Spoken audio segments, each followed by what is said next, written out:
Go. All right. So, we were talking about cognitive biases and why they're useful, because in those times where you just don't have that much time to make a decision, it can be helpful to know what patterns we automatically have, something like that. I haven't studied cognitive biases, so I don't know, but they're useful in that sense. But do you think they're thinking errors, or is it just the way our memory is? A cognitive bias is more like the way our memory is structured that makes us maybe focus on things that we shouldn't focus on, or something like that? I would say they're usually errors. Okay. But And they're just common. we talk about them usually because they lead to errors, not because they're useless, but because the psychological mechanisms that give rise to them could sometimes take things the wrong way.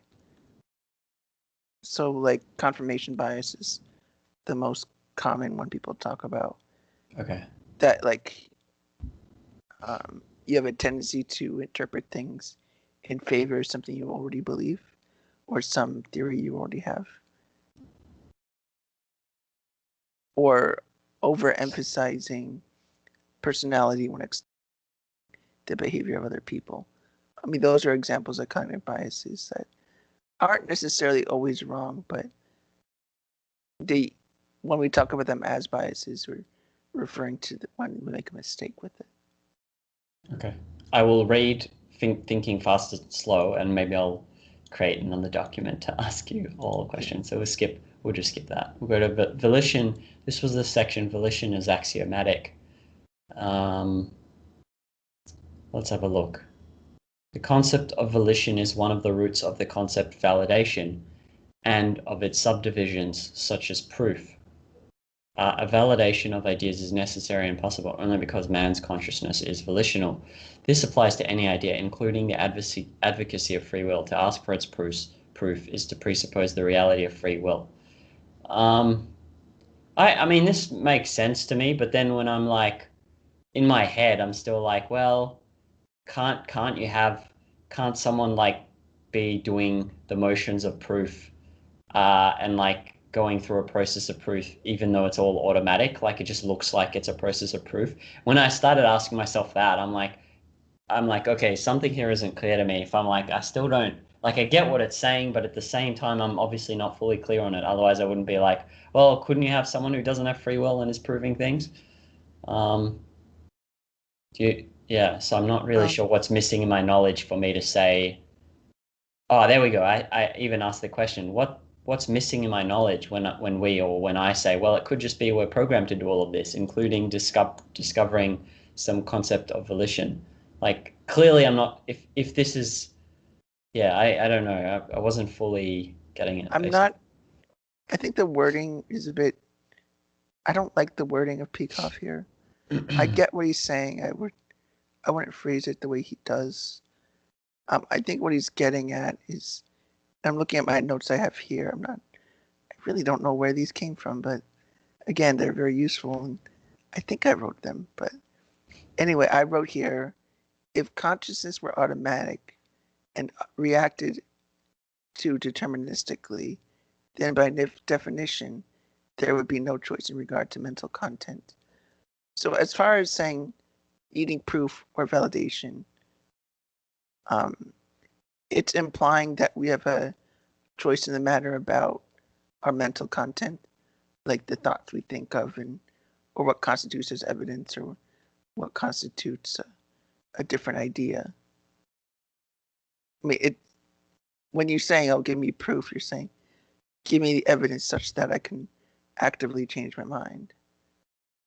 I mean, you can't ask for evidence.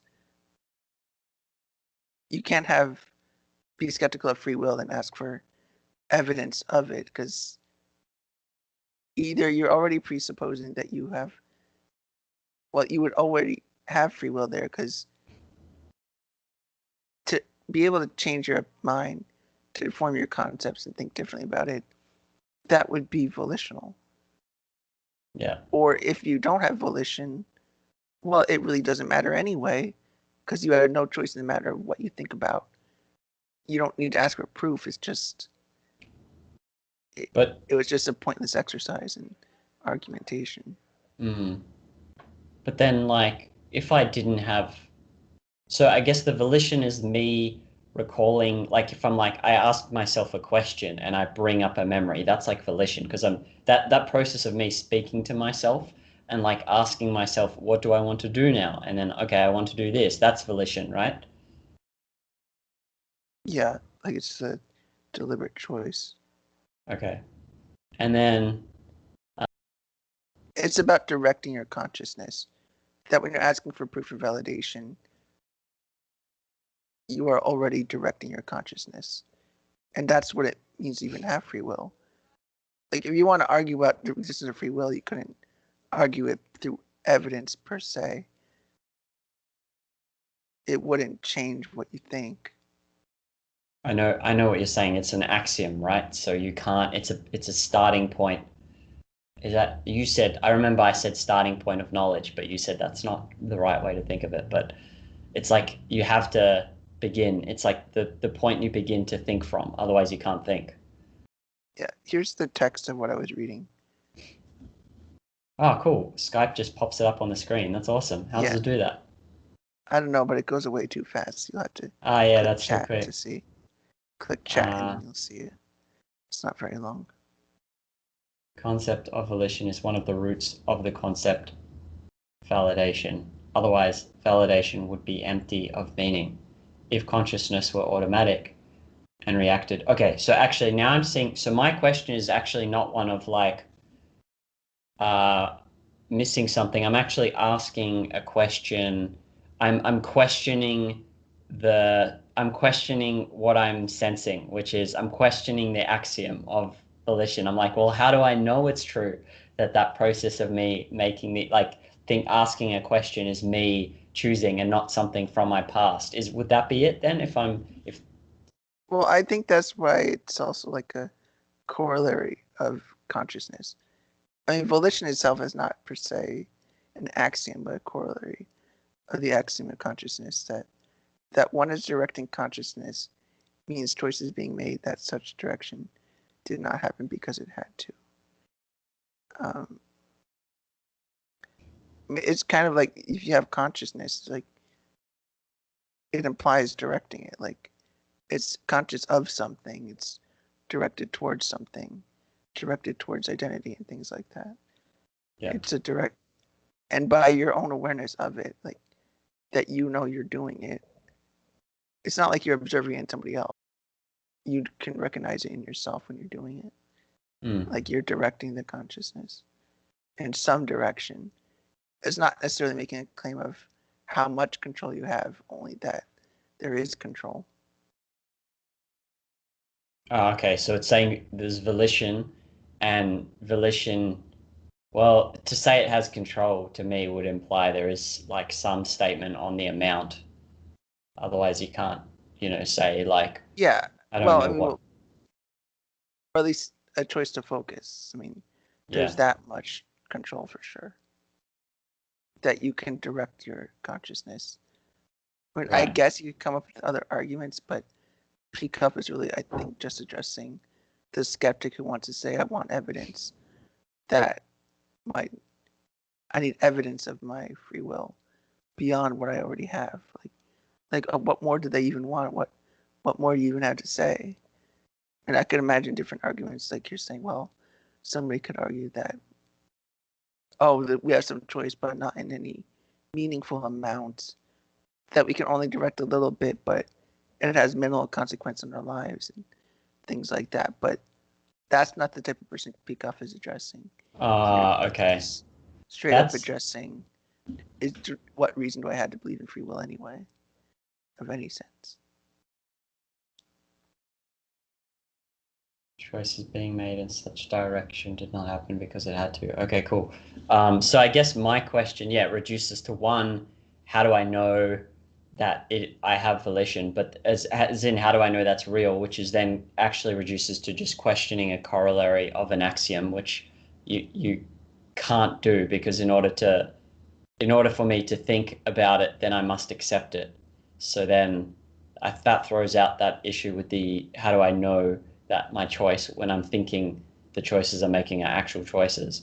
And then the second thing would be my question or my confusion might reduce to that what you brought up, which is, yeah, maybe it is like how much actual impact does our volition have? Like I can ask a question, but then I bring up memories and things from the past, or like I assemble my thoughts based on things from the past that I didn't necessarily invent myself. I mean, that's pretty vague, but that's probably the second component of my uncertainty there. The first one was the illusion and the doubt of the axiom, but if I am thinking and thinking about the concepts as they relate to, I don't know how else. Yeah, if I'm thinking, then I have to accept the axioms.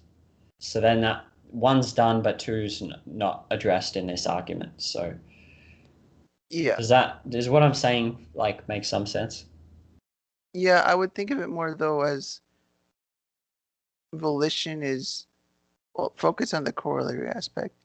It isn't itself an axiom, I think, in the way that we say it's irreducible to other information or propositions, but we can connect it directly to consciousness. It's like another way of framing what consciousness is.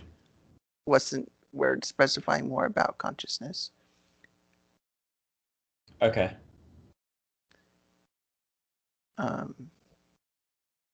It doesn't, of course, it won't tell us a great deal about, I think, what control. It's just that we can direct our thoughts. And that's really the essential claim here we're dealing with. Yeah. Okay. And there's so many other viewpoints on free will, even disagreement among objectivists what free will is.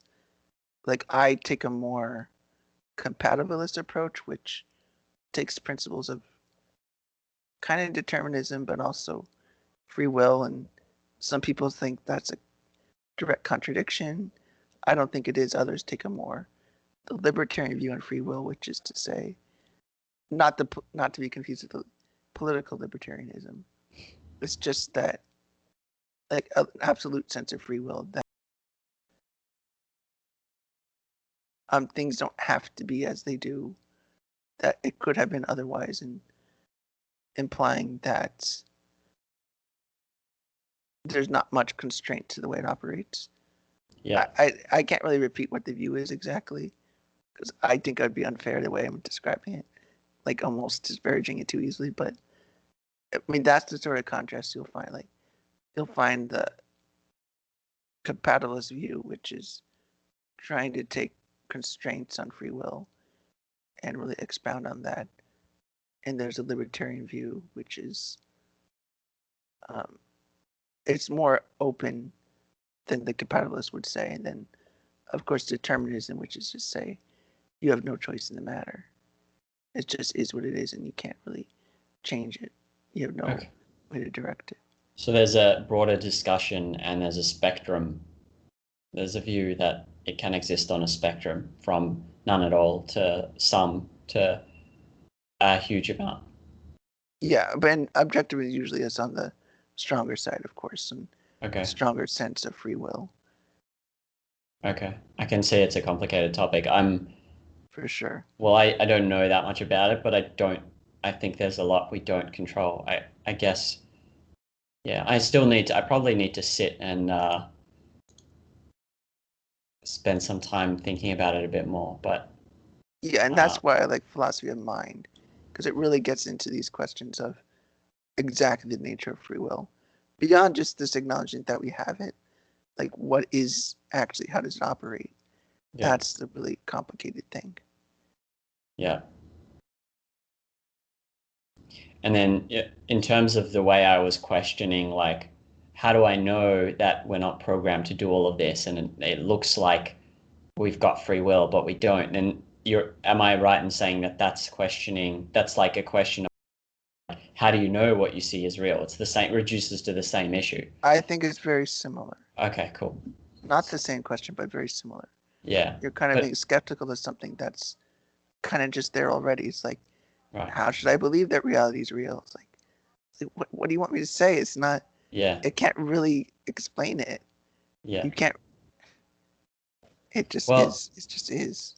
I used to believe, or I wasn't sure. I was going through a period many years ago of like I wasn't sure if I believed in God or not, like if God was real.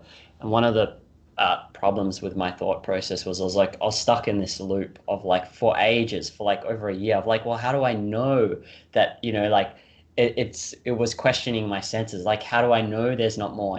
But you could, if you get stuck in that, like it's very hard to. I don't know. It seems like such a simple thing, but it's actually not if you're raised that way and you're stuck in that thought Yeah. process. And so I can see how that's why when I got to that section where he reduces friend, I can see how that would be really powerful because every time you ask a question, every component of that question is clearly mapped out in your mind and you know what it depends on. So you can't um, ask a question that obliterates like what's a way to you can't ask a question and use something to then question some component of that question. I don't know if that was articulated very well, but like I can't say how do I know my senses are reliable when all the words that I'm using depend on me using the senses. Maybe that's an example, but like very, very badly articulated example. But yeah, I can see how powerful it would be then to have that with all the concepts I use. Because then I wouldn't stuck in that thought loop, for example, that I had when I was questioning God. Yeah, and it gives you at least a foundation to like a stopping point of your reasoning. Like there's a bottom. It's like Yes. there's no more whys to ask. Yeah, yeah, Like why exactly. am I conscious? Well, there is no Yeah. why. It just is. Yeah, like the Why infinite does it have an regress. identity? Yeah, Yeah, it's just like you're saying. Well, it's just this is it. I mean, there's nothing yeah, more to ask. yeah. But it's You funny how don't need you to.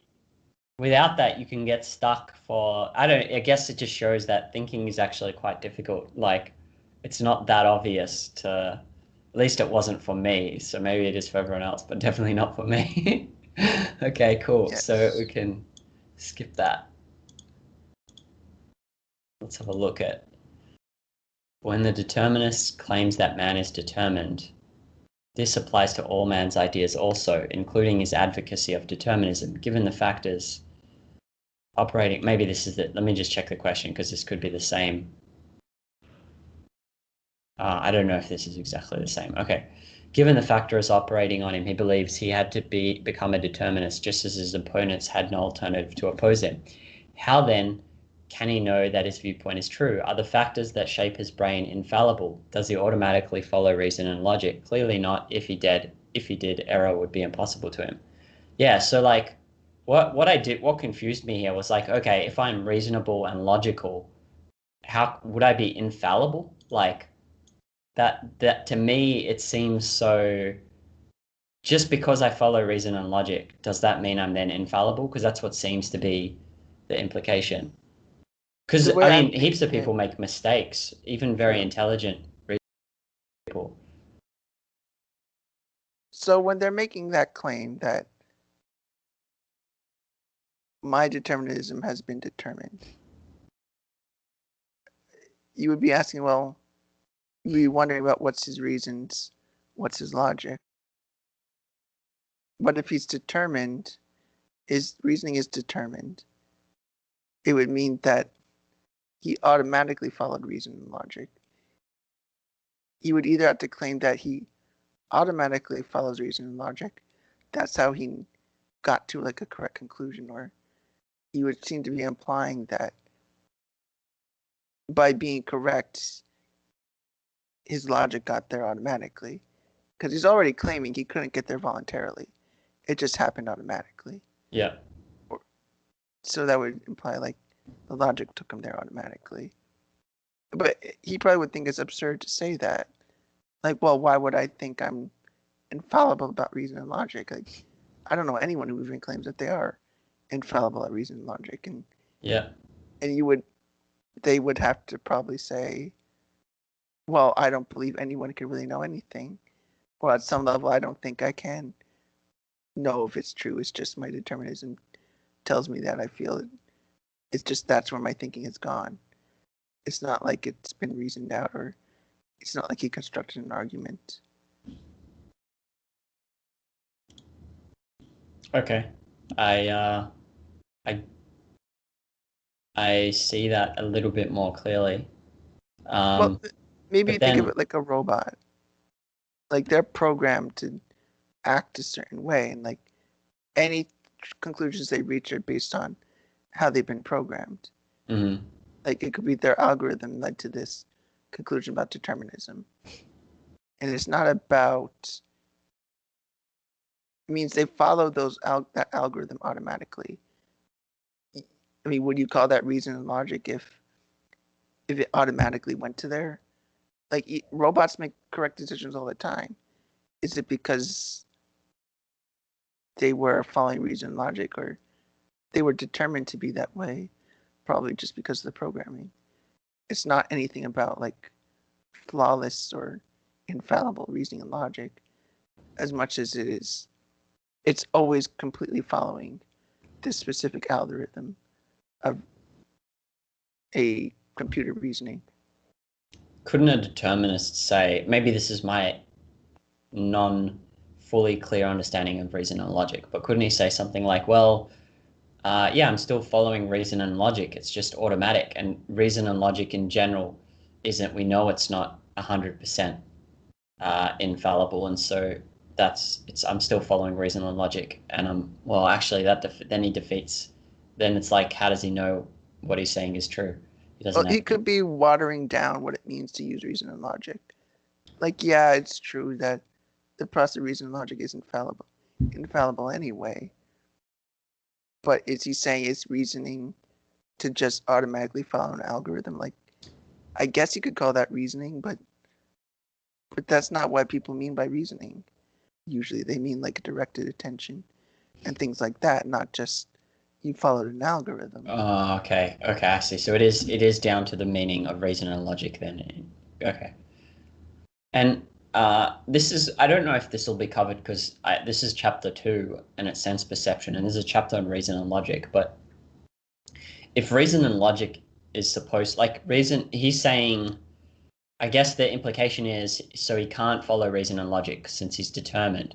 But let's say, let's throw out this issue of determinism and not look at that for now and just focus on this fact of following reason and logic. Like, following reason and logic is supposed to help to get you to truth, but then you can still, even if you follow reason and logic all the way, does that mean you'll be right? I think that's covered in the reason chapter actually. Because what I'm getting at is like, I guess, are you still fallible if you automatically follow reason and logic? If you were like, Not in general. if you were to imagine someone who followed reason and logic 100% every step of the way Okay. by choice, in that case, would they be fallible? Well, if you knew you followed it consistently, then you would not make a mistake. I guess I would say that you Well, no, wouldn't throw out make a mistake because reason and logic is supposed to handle that, isn't it? If you follow reason and logic automatically, we're not even Yes. talking of a mistake right now. Does that mean you would be infallible in reaching your conclusion? I think if automatically in the full sense of what we mean by reason, then yeah, you would be infallible, I think. Okay, cool. Maybe we'll cover more of that in the But the in the weird thing reason is chapter. just that but does that describe how reasoning works?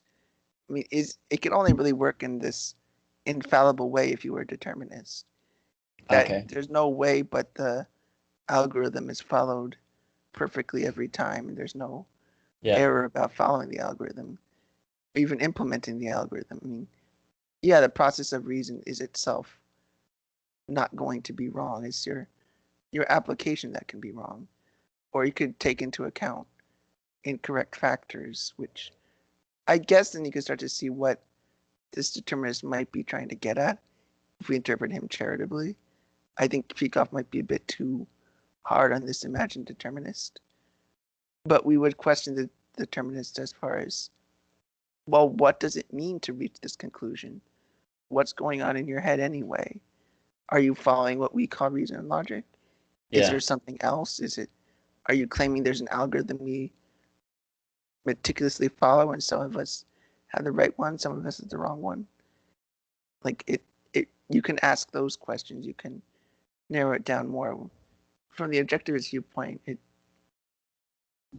it's that we know what the algorithm, so to speak, is of reason and logic, but we have to direct our thinking along that path.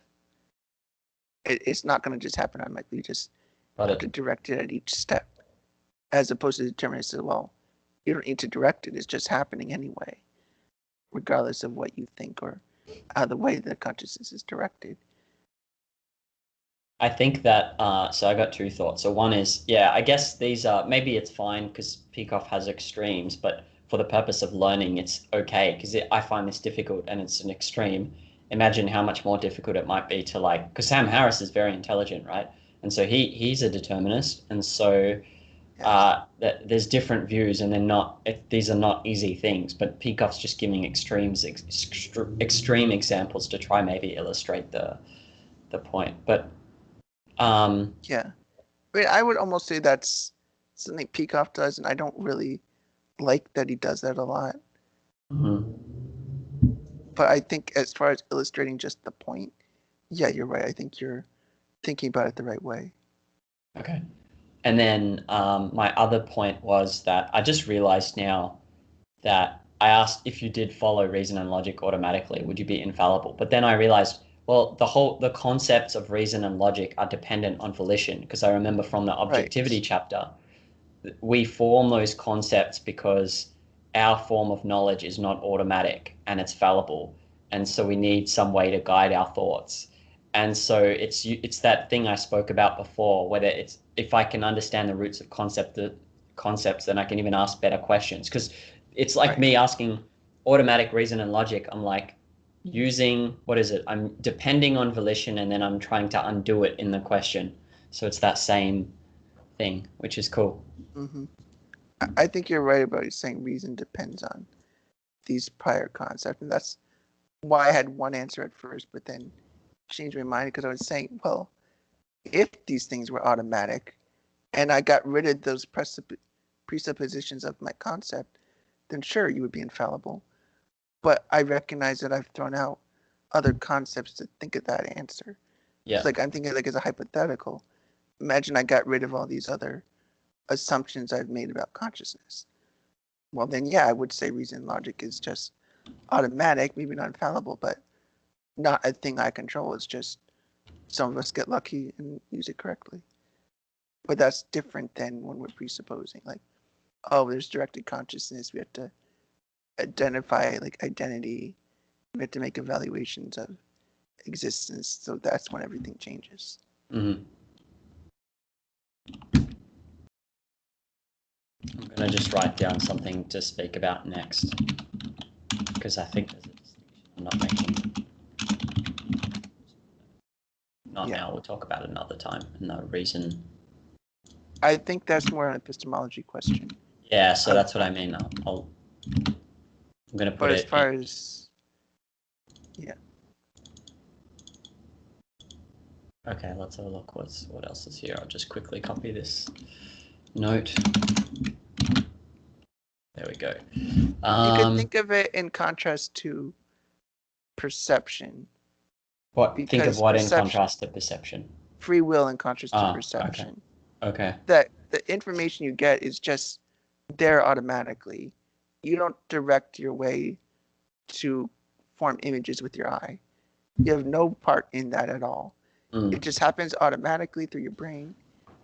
And the result is, in a sense, infallible because it can't be wrong because that's just what the algorithm does. Like it just creates that image, and in that sense, the senses are necessarily valid because you can't change, direct, or anything to them. They can't help but be what they are. Yeah. Well, I'm going to cover some of that later because then I have questions about like it can't be wrong, and yet a deer's knowledge can fail it when it, sits in the headlights. So in a sense, it is wrong. But maybe we'll get it. We'll get into that later. Otherwise, we'll start mixing too much. Yeah, I'm just connecting it to the first. Yeah. The topic in general of this chapter. Yeah. Just making sure that connection is just at least there. Uh-huh. Yeah, volition is axiomatic. Okay. Let me see what. Okay, let me just see what I was confused by here. But man beyond the perceptual level must think in order to know. He must think in a reality-orientated manner, and that commitment to do so is observably not inbuilt. If in addition it were not within man's power of choice, human consciousness would be deprived of its function. It would be incapable of cognition. This means it would be detached from existence. That is, it would not be conscious. Yeah, I was like, whoa, what? So we can, if we don't have volition, suddenly we're not even conscious anymore. I didn't quite follow. Uh, Well, I at least didn't. as far as consciousness being a directing your awareness, that you're identifying something in reality. It's just you've grabbed onto something in reality with consciousness. And by saying that you don't even have that, it's like saying there's nothing there. It just happened like a robot without any sentience to it. Like you wouldn't say it's conscious. It's doing all these things, but it's not conscious. In a way, like if you get rid of all the choice, well, it isn't anything but a robot that merely reacts to stimuli.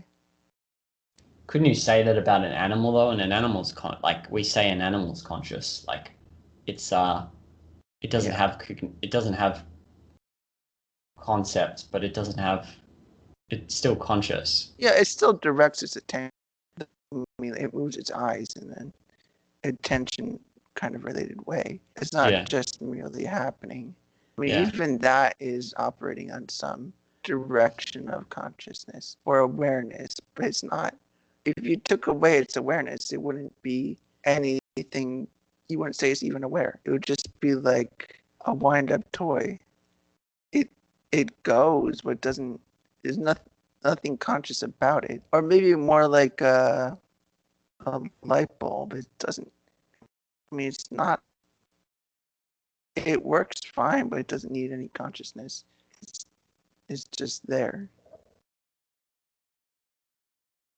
Mm.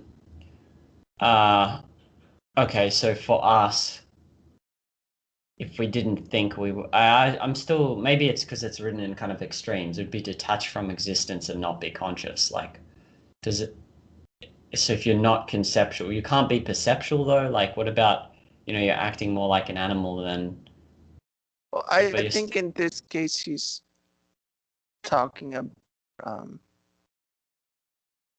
he's talking about assuming all these conclusions we've reached so far in this chapter, and that we accept volition is real, that we have power of choice, we're conscious, and we have some idea about the function of consciousness. If we took those things away, we would Mhm. be saying our identity doesn't even, we're taking away some of the identity essentials of what we identify as human. If we take these things away, we're essentially taking away its human cognition.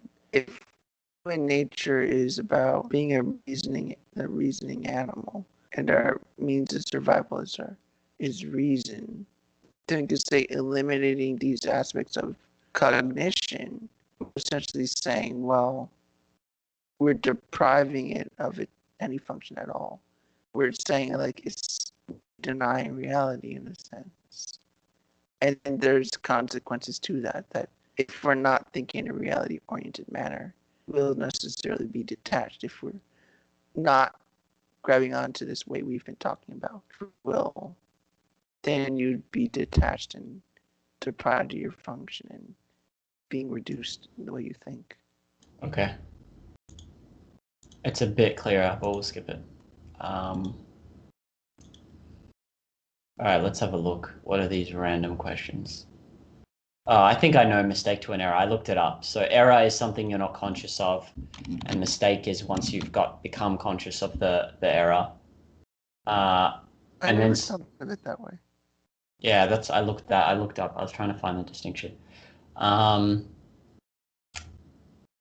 oh, and then I had a question about is it the same concept but a matter of degree with a small added like, is it referring to the mistake and error then? I'm just trying to remember we were talking about concepts and how there can be concepts, or maybe I read this and I thought we discussed it, but we didn't yet. But like, there are concepts which describe the same concept, but they just are there for literary purposes or just more accuracy, and they just add degree, like likelihood, probability, likely, probable, on a scale of an evidence scale, which is in the reason chapter. So like in this case, would you say mistake and error are the same concept, but they just the essential characteristic is the same concept, but one is just, I guess it's not even degree, it's an added characteristic of like you're not aware of the error. Where did you get that quote from? Mistakes are an accident. You know it's wrong, but the wrong word slips out. Where did that quote come from? Just some random Google site on what I looked up mistake versus error, and someone said that. Well, I could answer that, but not from a really philosophical perspective. Okay. I don't think there's any special distinction or other than how I use in language naturally. Mm-hmm. I would say when I read the word mistake, I think of it as like something that you thought was correct but didn't mean to do, but it's still within, like it's related to something you chose to do, but it came out wrong or not as you expected. But error is more general. Like errors can be a result of some volitional action, but they could also be voluntary actions too. You could say that a computer made an error, like as in it wasn't operating as it was supposed to. Like it was, the programming is wrong maybe, or an error could be like, oh, like you have literally damage to your eyeball. I mean, it's not like there's an error, but it's not because of anything deliberate, but it's at least there's a thing we know that's gone wrong beforehand. Like we know it's, and errors could be or another way, all mistakes are errors, but not all errors are mistakes.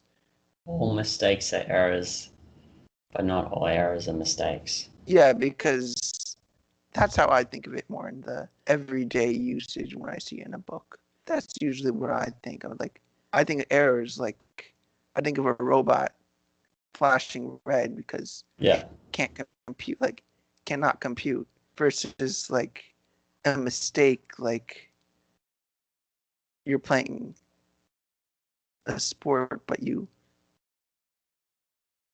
like playing basketball and forgot to dribble as you're running. I mean, that's, you probably didn't want to do that, but you did.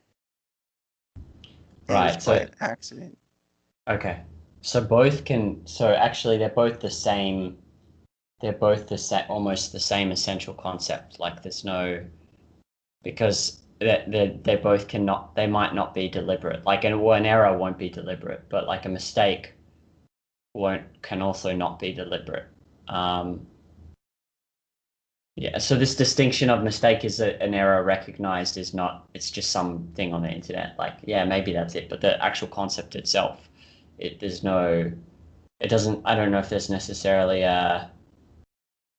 like either your automatic form of knowledge, or not your automatic, your subconscious knowledge failed you. So there was some error, whether that's through memory or conceptual understanding or something else. So that could be called a mistake. But they're both the same concept, right? Yeah, I don't think we can get at the answer like through philosophical reasoning as much as how do people usually use these words, or okay. Like I use them all the time. Like you probably know these, have used them so many times in our life, but how often do we always consider when we use one over the other? We probably can think of reasons why you chose one word or another. And that's kind of what I'm trying to bring out here. Like, if you use those two words, do you find yourself making a distinction that maybe you might not realize the distinction until now? Now that I'm considering it, I never really thought about a distinction. But now that you point it out, I kind of do see a distinction. Okay. I'd need to think of more examples from my life. I don't know. I've always used them interchangeably, so I don't have it. But so I wouldn't say you're wrong about that. Just that by discussing the word, we've been able to talk about other distinctions and think about that philosophically. Like, Yeah. what kind of ways are there to make mistakes? Or do mistakes require a free will, or in what way can we describe something that's supposed to work automatically but malfunctions? Maybe that's a consideration too. Yeah, I need to think about this more. Or maybe we can do it in the reason. There we go, the deer in front of the headlights thing. All right, I'll copy that and put it in the reason chapter because that seems suited. It seems more suitable.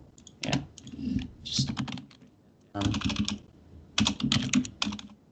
Which is the reason chapter? What number?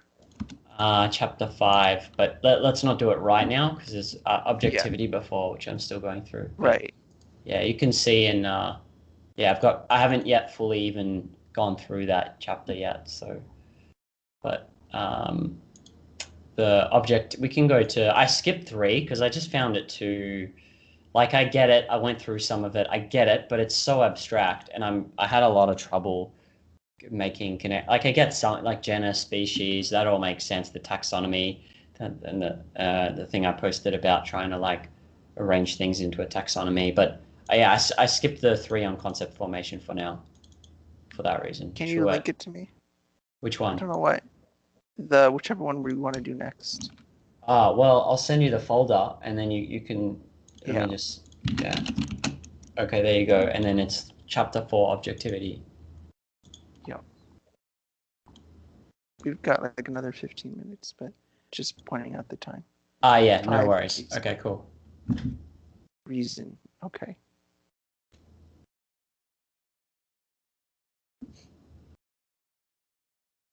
Emotions and thoughts. Yeah, anything you want to focus on first in these? So did you say we've got 15 minutes left? Yeah, about 15. Okay. I thought we're doing half hour each session between the... Oh, I thought it was 3 hours total and just a half-hour break. Okay. Don't worry, misunderstanding. We'll speak about it later, so that's fine. We'll just go ahead. All right, let's look at objectivity. All right, so objective in other contexts. Do you have it open? Yeah, I do. Okay, cool. Chapter 5, reason. Chapter 5 or chapter 4? No. Chapter 4, objectivity. My bad. Okay, got it. All right, so I just copied stuff from Wikipedia on objectivity. So it seems like a lot of people, this concept is obviously common.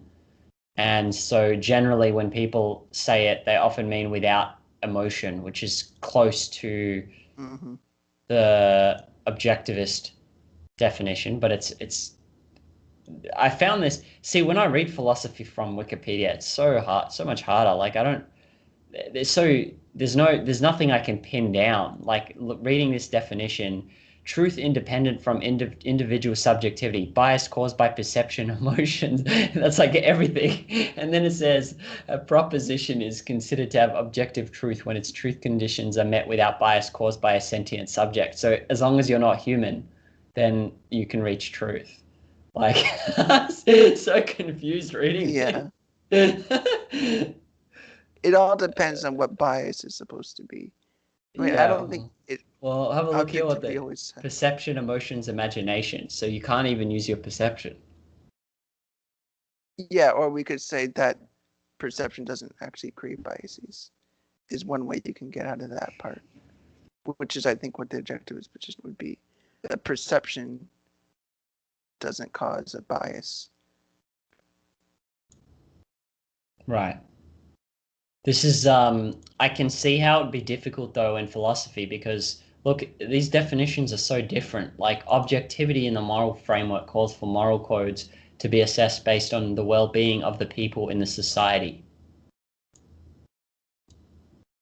And then it needs to be through a set of universal facts. I don't even know what that is. It doesn't matter too much, but like I can see how everything would have its own, every philosophy will just suddenly have its own definition of everything. Yeah, anyway, I was just going through that for some comments, but like even look at ethical objectivism.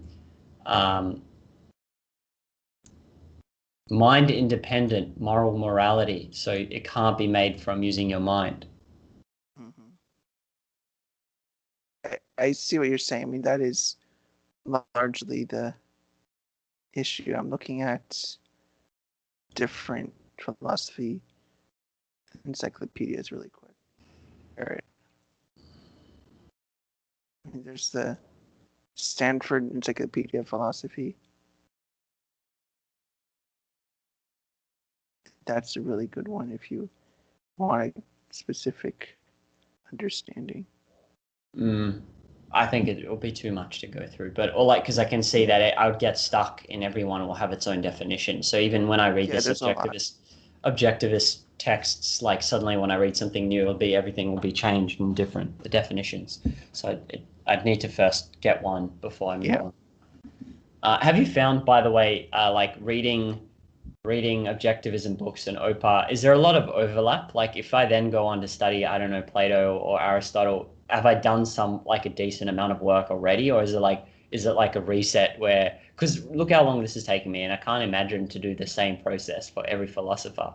But I suspect there's probably a lot of overlap in the thinking tools and because you wouldn't need to spend as long. I would say so. I mean, I think by understanding objectivism, it's easier for me to understand other thinkers, even if I've never really approached them before. Like I get an idea of existing questions, existing ways of thinking about it, and different ways of arguing about it. Yeah. So yeah, I've already done a lot of work, or you certainly have by considering these questions. What other philosophers would do is maybe just expand the context of your questions, that ask even more questions. That's really all it accomplishes.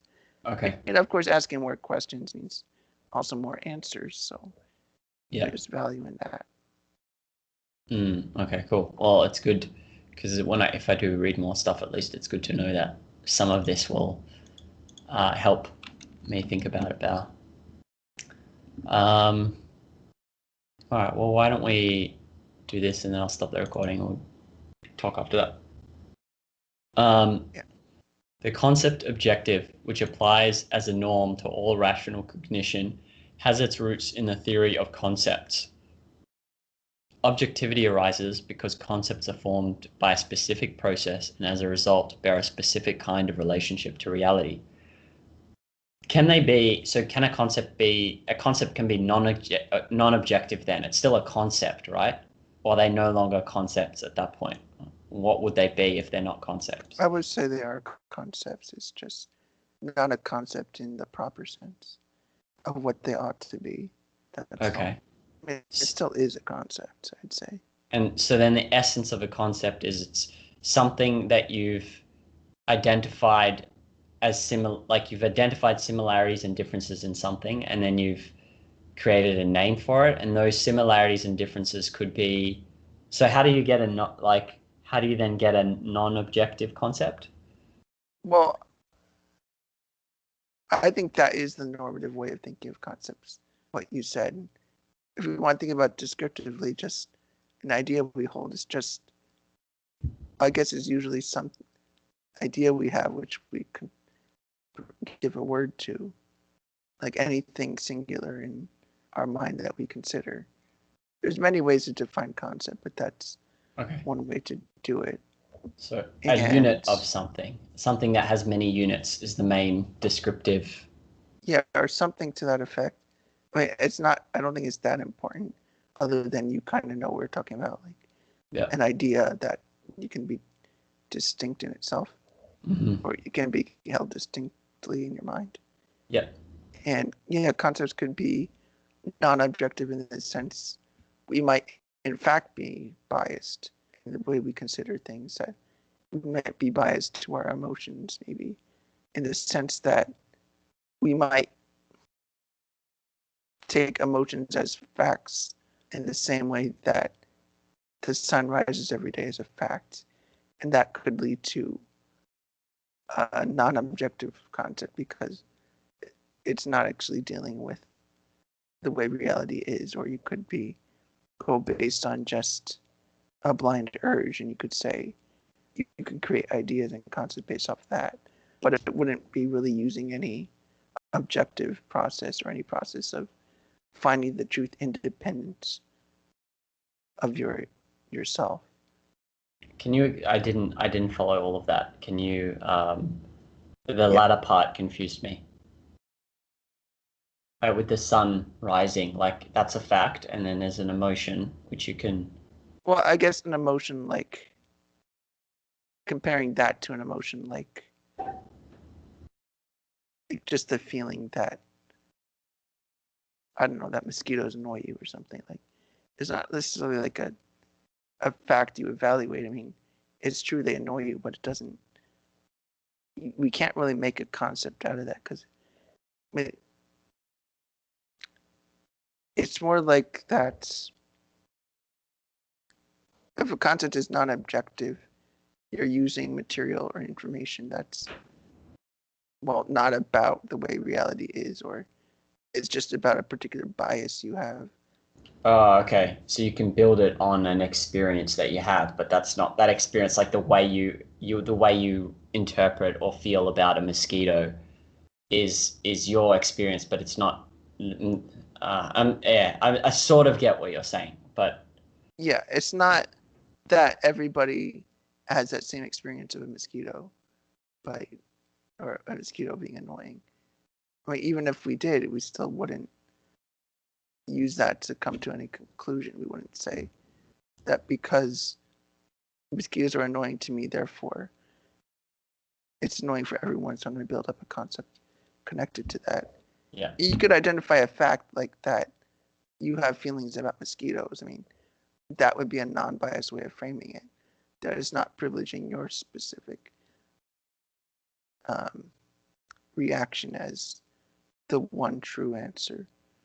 We can analyze things objectively, but that would be just to say that we aren't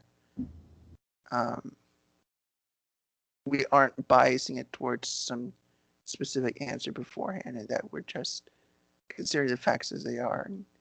And we could say that we want to bias it towards our existence and our purpose for existing, but we're analyzing the material itself just from like what does it do for us regardless of what I might initially feel. Like, can I say what will happen to me if I say pursued? Say you wanted to be a motorcycle stunt driver or something, like would you, that's a weird example, but I'm just thinking like, are you considering what that decision will mean for your life? Like, what will that imply about taking risks or about your life expectancy, or if it's a sensible career, things like that. It's fine to figure out things in regard to like why you think and life and all those purposes. But we want to do it in an unbiased, careful way, just using facts as they are. I'm just